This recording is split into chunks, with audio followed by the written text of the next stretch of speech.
Thank you so much for being here, you guys. Yeah. Natalie, Allie, and Megan joining us on stage. Really appreciate you being here. You played Gustav. not one, but 2 sold-out shows at Revolution Hall. Oh my gosh! Wow. Yes, thank you. That's awesome. You did the in-store at Music Millennium, as well.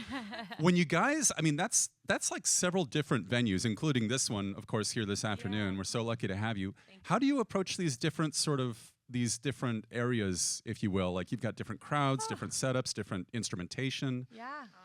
Oh my gosh, I love that question. I was thinking when we were working on the set list today, I was imagining maybe some people at Music Millennium had mentioned they were coming to this and some of the shows, so we wanted to do things a little bit differently and switch it up. Because obviously doing it just the 3 of us is totally different than the full band with the full rock and roll, like chutzpah. So yeah, we're doing a little bit of a different set list today. Rock and roll chutzpah, that's like a B-side of you guys, I think. That's the genre we're in. Yeah, it's a whole genre.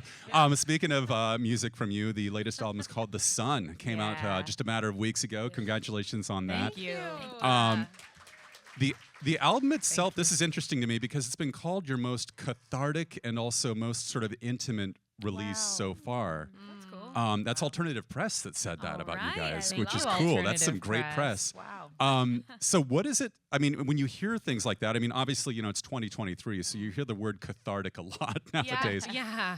Tell me about the process with you guys and the album. Like, what was it that made it, as personal and, possibly cathartic, if you will? Go ahead, Mink. Well, I would just start by saying we have had a couple years to dig into some therapy. Yeah. Okay, good. A Yeah. huge part of the whole. Let's hear it for therapy, everybody. Yeah! Therapy. Yeah. So I would say we couldn't have probably made this album without our therapists really going there with us.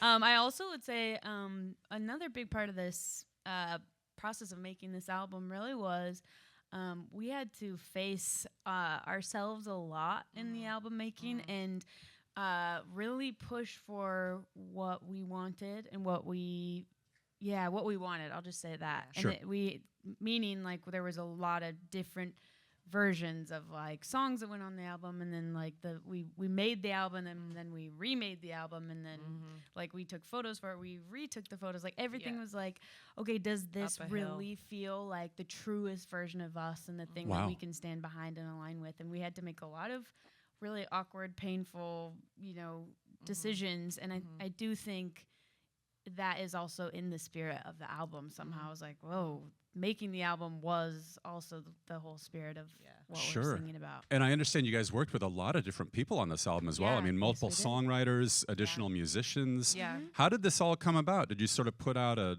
virtual ad, if you will, asking for people to work with?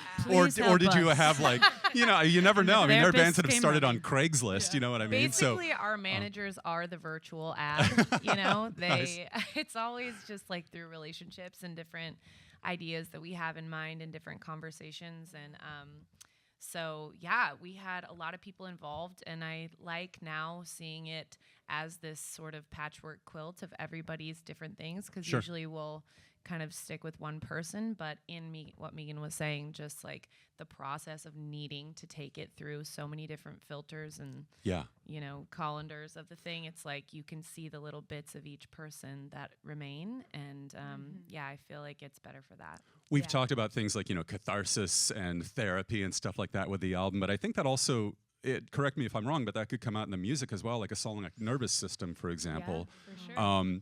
That's a way of, for a lot of musicians and just people in general, how you're feeling, that can be communicated across in music. How did doing this whole album during all these times of change and lockdown and all that kind of stuff, like, do you think you guys would have approached it differently had it been a normal world, or did you have ideas saved up? What do you think was going on there? Well, one thing I'll say is that was really different is we all live in different places, and over the pandemic, we were in different states. And so we couldn't kind of come together to write. And even with people that we write with a lot, they also lived in different states. And so we started writing over Zoom, which is insane. Yeah. Sure. And it was so terrible for a very long time. And actually, the people that we wrote Nervous System with, Taylor Parks is this incredible artist who we love, and she was the first person that we had a Zoom write with. We were like, oh, maybe we can actually do this, because she brought so much energy to the time, because I don't know, you just lose that sort of emotional human connection when you're doing that over Zoom. I mean, I feel like even a meeting that you have over Zoom, you're like, I don't even know who I'm talking to. This is insane. Right, you just can't feel anybody. And anyway, so that was a really, really, really different thing that we did. And yeah, what do you guys think? Was there other stuff that was just like felt? That's major, and just like having that moment of pause, you know, that forced pause of like, woo, what is my life? What's happening? Who am I? Just small questions. You talk about being in different states. You guys are all from Joseph, right here in Oregon, hence the name. We're from the Portland area, actually. Okay, yes, but did you relocate is to? from Joseph. Oh, I see. Okay, but you spent a good amount of time there, Yeah, so we did, it was definitely an influence on the name. And absolutely. Oh yeah, we are named after the town. nice. So tell me about you know, anytime there's a band of siblings, I always think of the movie Step Brothers. You know what I mean, where they're fighting over the drum kit and stuff like that. Oh my gosh. Maybe that wasn't the case with you I haven't guys. seen that one. But obviously, not the drum kit. Growing, there'll be We don't have great rhythm. there'll be no drum kit violence with Joseph. But growing up, I mean, musically, did you all see eye to eye, you know, with like the same taste in music, or did somebody have something definitely different as far as what they were enjoying compared to someone else? Well, okay, I'll say that. So Natalie is our older sister. She's 4 years older than Megan and I, and we're twins. And